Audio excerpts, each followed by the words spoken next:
introduction. Thank you so much, Reverend Helen. Thank you so much, LA Third Church. I just get excited when I get a chance to come here. It's like a reunion for me.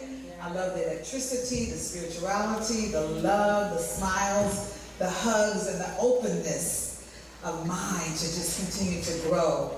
And as Prince says, dearly beloved, we are gathered here today to figure out this thing called life. This beautiful thing called life.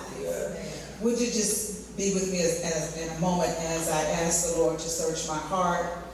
May the words of my mouth and the meditations of my heart be acceptable in God's sight.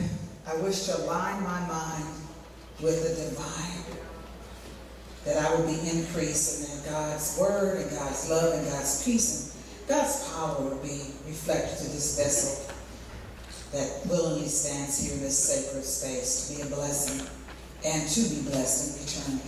Thank you, Jesus. Thank you, all the sacred teachers that ever came to teach us who we are. Amen. Amen. So it is.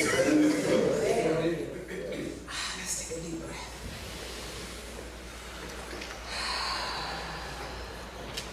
We rush and rush to get someplace, and I just challenge all of us to be fully present in this moment. You chose to be here. You are God's gift. You are a miracle. You're God's masterpiece. And when God made you, he was just showing off. And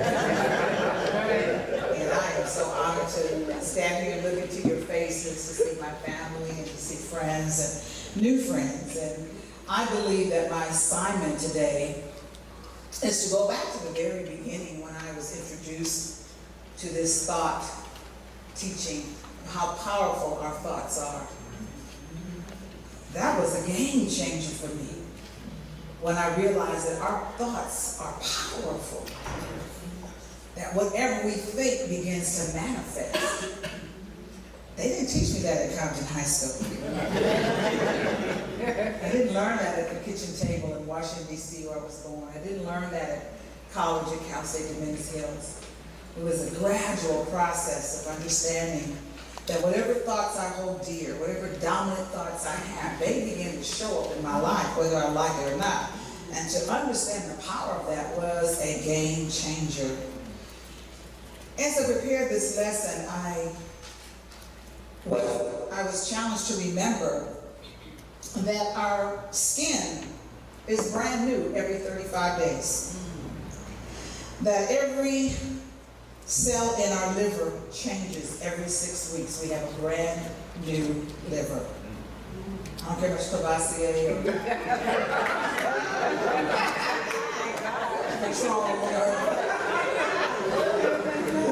Crown Royal, my husband's choice. The liver regenerates itself. The stomach lining, the lining in your stomach regenerates itself. Your entire skeletal structure is regenerated every 3 months. Your entire brain replaces itself every 2 months. An entire human body, right down to the last atom, is replaced every 5 to 7 years.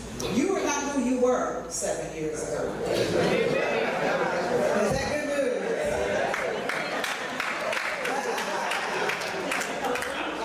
Every second. But the challenge is that all of these things on the inside that we cannot see are constantly regenerating itself and becoming new. Why is it so hard for you and I just to get a new thought? Why do we hold on to our old stinking thinking? Why is it so hard for us to really believe in ourselves? Why is it so hard for us to change our thinking and let go of grudges? Why is it so hard for us to change our thinking and believe that we are destined to be successful and prosperous and happy? Why is it so difficult for us to get a brand new thought and realize even if we're retired, we can still be inspired? Why is it it's difficult for you now to get a brand new thought, even though we came out of a tumultuous childhood, or a contentious divorce, or layoff, or you were adopted, or you were in foster care, or you were abused, or you were talked about, or you were betrayed. And it's difficult for some people to get a new thought. But yet the body is constantly rejuvenating itself. Our thoughts die hard. They die hard. We believe what we believe, we believe what we believe, we believe what we believe. And what I have found is that there are two categories of people. There are optimists and there are pessimists. And I know without a shadow of a doubt, I am an optimist. No matter what happens to me, I can always find some good, I can find some God in every situation. No matter how dark, no matter how hard, I can find, I'll just say, you know what, this is a setup. Something good is going to come out of this. But then I know people in my life that are pessimists. No matter what you say, they cannot find the good. They cannot find a solution. They have no hope. And what I understand is that the thoughts that we think are like reaping and sowing. If I keep thinking I'm broke, I am going to sow a broke life. So therefore, I don't say I'm broke. I say my money's circulating. I don't say I'm sick. My body's cleansing. If I'm unemployed or I'm looking for the next speaking gig, I don't say I am broke or I'm stuck or I don't have any work. I just say I'm in between successes. Because my thoughts color my life. My thoughts have energy. My thoughts are magnets. They draw to me what I think about. So what I would challenge you is I challenge those that I coach and counsel. What are the first 5 things you think about every morning? Because you're a creature of habit. We tend to think the same thing. Some of you may wake up and say, oh, I can't stand it, go to my job, my back hurts, I'm lonely. And if those are your thoughts, guess what your day's going to be like? Well, what if you wake up and say, I'm just so grateful just to be alive, grateful to have a bed, grateful to have a roof over my head, grateful that I'm still breathing, grateful to wake up, my 2 gifts call my eyes, just grateful. I want to bathe in gratefulness all the time. Because one thing I learned is you can't beat God giving. The more you give, the more you get back in return. So I wake up thinking, how can I give to somebody? How can I bless somebody? Because it's just amazing how the universe works. If that is my dominant thought, I am just always getting blessed because I find myself worthy of that. Have I always felt that way? No. I had to heal myself of stinking thinking. I had to realize I was reaping what I sowed. I had to realize, as I wrote in one of my first books, Success Gems, we all suffer from our own BS, our belief system. What we believe. I'm too old, I'm too fat, and even though I'm a size 16 covering a size 10 girl, I still believe I look good. Because that's my belief system. That's my belief system. And I had to change my thinking because as long as I was cursing my body or cursing my circumstances, all I was doing was drawing into me more negative energy. Somebody say with me, my thoughts are a magnet. My thoughts are a magnet. I wonder what you're drawing to you. Your thoughts are powerful. But unfortunately, people that are asleep, not enlightened, not aware of their power, they suffer feeling incomplete, insignificant, insecure, invisible, and incompetent. All those start with I. And people that have a low self-esteem suffer with those thoughts. I'm insignificant. Nobody sees me. I'm incompetent. I don't know what I'm doing. I'm invisible. I'm insecure. I don't trust myself. I don't know myself. But the greatest I principle is the I am. That whatever follows I am creates that very thing. So when you say I am, be very mindful of what follows that. And people may say that you're not that, but you are speaking it into existence. You are putting it out into the universe because it will return to you. It's an echo. So when I say I am Jewel, I am saying I am Jewel, I embrace who I am, I enjoy who I am radiant, I'm wonderful, I'm sparkly, I'm blingy, I'm Lynn and Robert's daughter. I am Jewel. I am a child of God. I am a speaker. I am an encourager. I am an exhorter. I am prosperous. I am healthy. I am loved. I am blessed. I am unique. Yes, that's right. Yes. That is not being vain. That is not being puffed up. It is tapping into a universal principle that says whatever comes after I am is a creative force. This is why I love one of my foundational scriptures from Romans chapter 12. Be transformed by the renewing of your mind. See, our liver can renew itself, the skeleton, our backs can renew itself, our blood can renew itself, but our thoughts have got to be renewed. And the more we change our thinking, we begin to see new results showing up in our lives. So many of you understand the principle of the right brain, the left brain. The right brain is the more spiritual, artsy, feeling nature, and the left brain is more strategic, how to get things done. Most of my life I've lived in my right brain. I'm in a feeling nature, music, and you know, happiness and joy and nature and feelings. But in the last few years, I have tapped into my left brain, thinking more about what should I do so I can take my life to another level. I've gotten away from just feeling things. Now I'm thinking about what can I do. And I promise you, when you use both sides of your brain, things begin to happen. Some people only think and overthink, and some people only feel and only operate on what they feel. And I want to encourage you to use both sides of your brain. What are you feeling and what are you doing?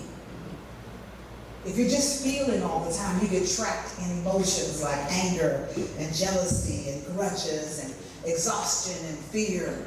If you're always just doing all the time, you get trapped in a state of mind where you're never really feeling the joy of life. You're never expecting a miracle. You're never embracing the beauty of life, embracing the moment, because you're always doing. Am I making sense to anybody?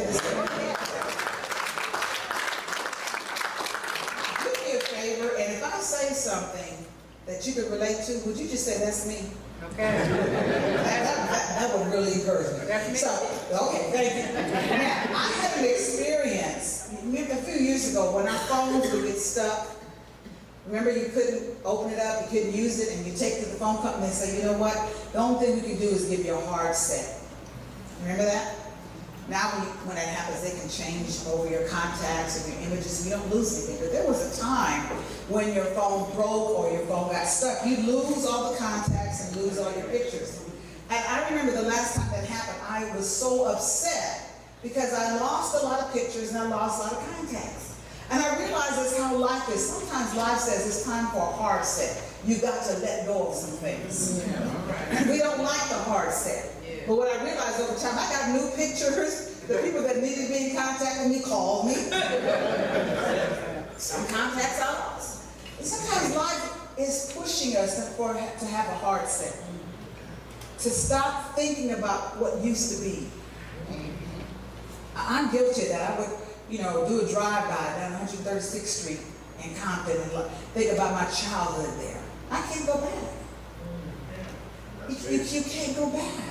I want to go back to in Cerritos, raising my kids when they listen to me. Yeah. Me too. And it's like, I can't go back. I want to go back when my son was living, but I can't go back. I have to learn how to embrace today, enjoy life today, and expect more good things to come. I believe that the reason so many of us sometimes suffer is because we believe everything we think. I'm too old, too fat, I don't have the right zip code, I don't have enough degrees, I don't have the right job, I don't like my marital status. And we believe what the television tells us. It's called the tell-lie vision. It's like limit. It's like limit what I watch on the tell-lie vision. Because it's programming me to live in fear, to live in limitation. I know that, we're in a lot of political craziness going on right now, but I know who's the head of my life. And I know who's in charge of the universe. So I can't allow myself to get so caught up in fear tactics Because then your thoughts begin to travel. Your thoughts begin to travel a certain pathway. What I hear, I begin to think. What I begin to think, I begin to speak. What I begin to speak, I begin to feel. And what I feel, I begin to do. So I have to be careful what is going in my ear gate and my eye gate, because it shapes my thinking. Yes. Have you ever seen cartoons where over the little character's head there was like a bubble and you saw what they were thinking or saying? Well, all of you have bubbles over your head right now. I wonder what you're thinking. I wonder what you're thinking. Because even if I never know what you're thinking, your life will reveal to me what you've been thinking. Your life is the evidence of what you're thinking. If you begin to choose differently, different things show up in your life. There's a thought bubble over your head. When you wake up in the morning, you're thinking something. When you go to sleep, you're thinking something. Those thoughts become magnets. They draw to you experiences, whether you like them or not. I have a tendency to attract beautiful young ladies into my life. Sometimes they're a blessing, and sometimes they need to be blessed. They need some counseling or coaching. And there's a young lady who came into my life because I recently lost my son. I find myself counseling more mothers who lost their children. And this young lady lost her 7-year-old baby, and so I'm comforting her and counseling her and praying with her and drying her tears. And every time I would compliment her, she would say, I can't believe it. What did you say? I just don't believe what you just said about me. And the more I learned about her childhood, I realized she was never affirmed, never loved, never. She told me some horrific names I can't imagine a child hearing. But those are thoughts that went into her head, and she cannot accept a new thought. It's difficult for her to be transformed by the renewing of her mind. It is a job, it is a task. It's called healing, it's called restoration. And so a lot of times you and I are dealing with people that have been damaged, dysfunctional, and we wonder why they're not changing. It's because there's a conflict going on. There's a battle going on. And some of us are having our own personal battles. No matter what life is telling us, we're battling with it. No matter how much somebody affirms you. I've got two of the greatest fans in my life, my sister Joy and my goddaughter Toy. And sometimes they will love on me and say things. I'm like, really? They're like, Jill, come on now. And like sometimes I can't even see. Come on, does anybody can say me too? When somebody compliments you, be like, what? I love that dress. This whole thing, I just got it at Ross. What? Oh, you're gonna make me lose some weight. What? You take pictures and like, oh my God, look at my arms and my stomach and my hair. You know, those are thoughts of low self-esteem. And we have to check ourselves before we wreck ourselves. Of what we think about ourselves, our possibilities are powerful. So we're constantly on this road to recovery, constantly on this road of healing and restoration, that we correct our thinking. My son who passed away passed from cancer and complications of sickle cell. And I think about how our mind has sickle cell thoughts. A sickle cell is a crooked cell. And when your thoughts are crooked, it's like a sickle, it's like a disease. Our thoughts get contaminated from the world, from the television, from our childhood, from a past relationship, from the mirror. Our thoughts. Some of you have dreams and you speak about to other people, they say, you gonna do what? How you gonna do that?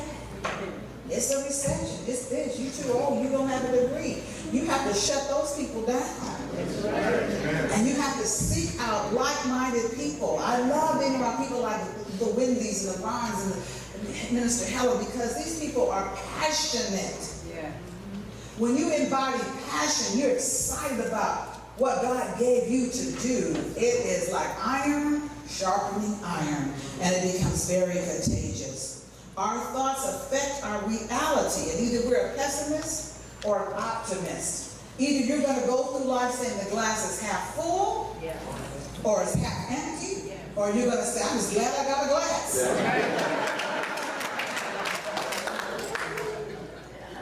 Your thinking, your attitude about life. No matter what happens to you, there is joy and there is pain. And if you don't learn how to brace yourself and empower yourself and create a foundation to stand when the pain comes, if you don't know how to embrace life's storms and ups and downs, I think of my little precious grandbaby, 3 years old. She is fearless. She will say anything. She will do anything. She will ask for anything. She will jump off anything.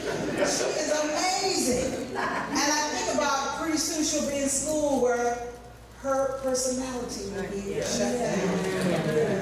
And the teacher will say, draw a tree like this. And my little Jay's going to draw a tree different. They're going to say, no, you didn't get an A. That's right. Because the world wants us to conform, not transform. And so we're constantly fighting with this idea of fitting in and conforming to be loved, which we've all done. I mean, I know there's somebody in here like me. When I was a child, I don't belong in this family. That's not right. Come on, somebody. I don't belong here. I'm not putting my family down. I just didn't feel like that's where I was supposed to be. And then when I worked at Worlds of Curls, and I worked at St. Francis Hospital, and I shipped yogurt, and I worked at the Carson Sheriff Station, and I worked at the Carson City Hall, like, I don't belong here. This is something not right. I didn't fit in. And the more I began to walk in my boldness and my authority, when I began to grow and spread my wings, I have to tell you, was when I became a member of City of Angels. Under the teaching of Dr. O.C. Smith. And I began to walk in my identity. And I began to say, I am. I am. He taught me there is no spot where God is not. And that went in my ear, into my thinking, into my language, into how I feel and how I live. What are you thinking? What are you nurturing? What are you holding on to so dear? Something somebody told you years ago and you believe it's the truth? See, I'm a girly girl and I love makeup and I love hair and I love jewelry, I love shoes and I love everything. I'm a girly girl. I don't apologize.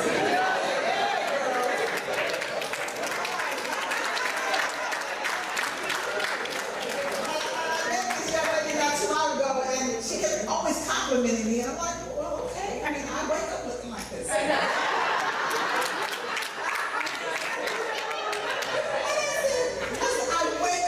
have a thought that, I was raised to, look a certain way, take care of yourself, adorn yourself, go out the house in curlers, I was raised a certain way. So to me, it's like natural, organic. Yeah. And she says, well, in my last marriage, my husband told me never to wear makeup. I said, you said your last marriage? So that thought is still in your head. Don't wear makeup. Okay, I'm going to leave it right there, that part right there. I'm going to leave it right there. Because she still believes it. And I'm not saying that to crucify her or to judge her. She's just an example. All of us can think of something someone said. A boss, a lover, a parent, a sibling, a friend, a stranger. And it sticks.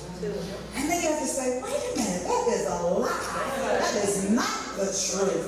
I am a child of God. When God made me, he was just showing off.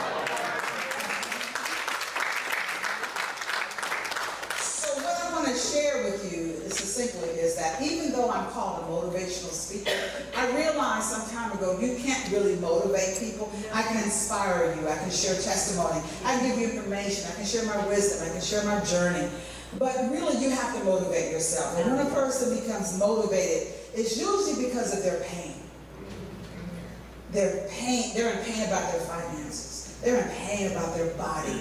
They're in pain about their relationships. They're in pain about their career. They're in pain about their family situation. They're in pain. And then they get sick and tired of being sick and tired. And the thought says, wait a minute, I can be transformed by the renewing of my mind. I can change my mind. I could do something different. This is the whole concept of celebrating mothers. Mothers are super women because we have the ability to give birth.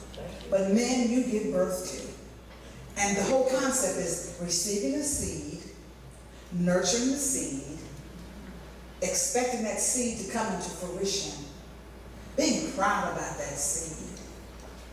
And a thought is a seed. When you think something, do you nurture it? Do you talk about it? Do you begin to expect it? Do you make room for it? See, if somebody says, I want a new car, you should be cleaning out your garage. That's right. I remember a young lady used to come to my classes, she said, I want to get married. She wouldn't buy a wedding gown. And I would suggest that for everybody. But it worked for her. It worked for her. She was expecting something. And when a woman is expecting something, she gets excited.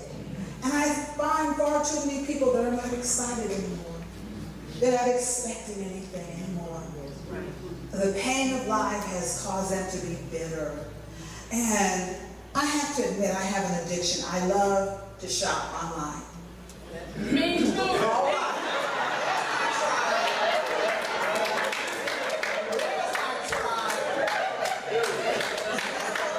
There's my tribe. And when I see something and I choose it, my mind says, I want that. Somebody said, I want that. I decide on that. I buy that. And then I expect it to come. So when I order some shoes online, I'm looking for the UPS truck. I'm expecting it to deliver. Do you know that God is more powerful than a UPS truck? God is more powerful than the FedEx. But you have to put a demand on the universe. Your prayer is a demand on the universe. Your optimistic prayer. And then you nurture that seed. I'm expecting it to happen. But then you also embrace the fact that sometimes packages are delayed. Sometimes packages, the rain comes on. Sometimes there's a thief that will come and steal the package off your porch. So you have to reorder again. You don't get bitter. No. You don't give up. You didn't say, well, I'm just going to order it again. Some of you have prayed for something, it was delayed, it got rained on, somebody stole your dream, somebody stole your goals, somebody stole your man, your woman, your house, your job, your promotion. You just need to dream again. You need to expect from a great God who responds to your dominant thought. Your dominant thought. Because we all have alternate thoughts rolling around in our head. For example, I've been blessed to speak, internationally in London, Jamaica, Cancun, Turks and Caicos, Brazil, London, wonderful places. And when I would go to these places, I would usually stay in beautiful villas, and I would say, you know what, I think I need to possibly buy a villa for my retirement. I don't have one now. You know why? It was a passing thought. But I've had dominant thoughts that have come into manifestation because I kept it the main thing. And when you keep the main thing, the universe will deliver. Now the timeline is different for everybody. But you have to keep that seed, that thought dominant. And recognize when you've got a passing thought, oh, that'd be nice. Okay, let it go. It's just passing through. But what is your dominant thought? What do you wake up thinking about? What won't let you go? What do you dream about? And if you're not dreaming anymore, I want to encourage you to wake up and dream again. Wake up and use the power that you have to think of the things that you want to have. And if it's not for yourself, what do you want for your family? What do you want for your community? What do you want for this church? What do you want for the kingdom? What do you want if it's not for yourself? And a lot of times we don't dream anymore for ourselves. We're like, you know what? My legacy is my grandchildren, or my children, or my community, or my church. Nurture that thought. Expect great things to happen. If we don't expect great things to happen, we ruminate and fixate and medicate, anticipate the worst, vegetate, isolate, hibernate, underestimate, stagnate, procrastinate, and fail to evaluate our options. But if you begin to understand the power of your thoughts, you will associate with the right people. You will associate, you will eliminate, you will formulate a plan. You will create and collaborate and meditate and appreciate and motivate yourself. I want to encourage you today to expect great things to happen. Expect because you do your part. No deposit, no return. Expect a blessing. Nurture that thought like it's a baby. Take care of it. Don't share it with everybody. Everybody can't breathe on your baby. When I had my babies, see, I was old school. They didn't come out the house. These new kids today, let me get back on track. Now what should you expect? But embrace life. Embrace the joy. Embrace the pain. Embrace the ups. Embrace the downs. Embrace your gifts. There's something special and unique about you. There's something that you do that nobody else can do it the way you do it. I don't know if it's cooking or dancing or planning or taking care of your family, being a caregiver, a grader, I don't know what it is, but there's something, embrace that. And I'm saying that to the one today who's been running from their gift. I ran from mine. I could not believe, even though the dream was trying to knock me down and get my attention, I'm like, oh, I don't think I'm qualified. What are people going to say? And I don't know. I had to overcome that and walk fully and embrace what God put in me. God put something in you. Special.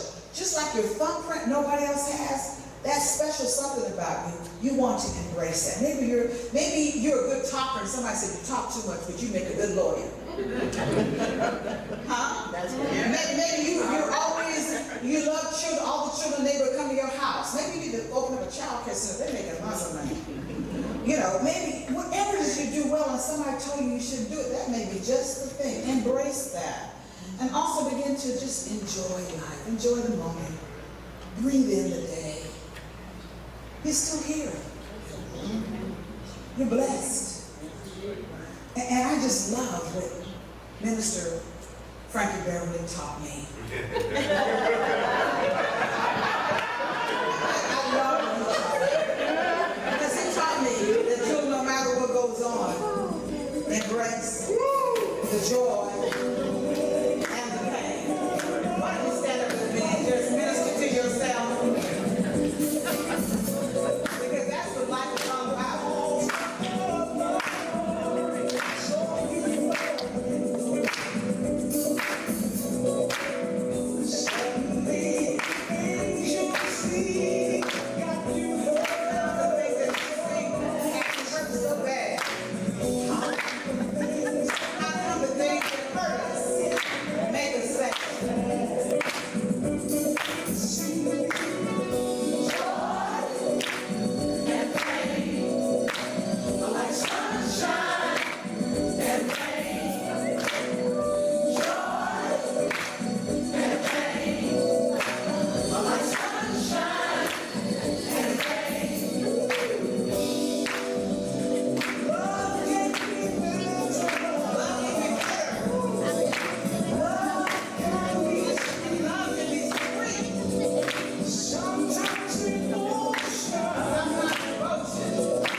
So much.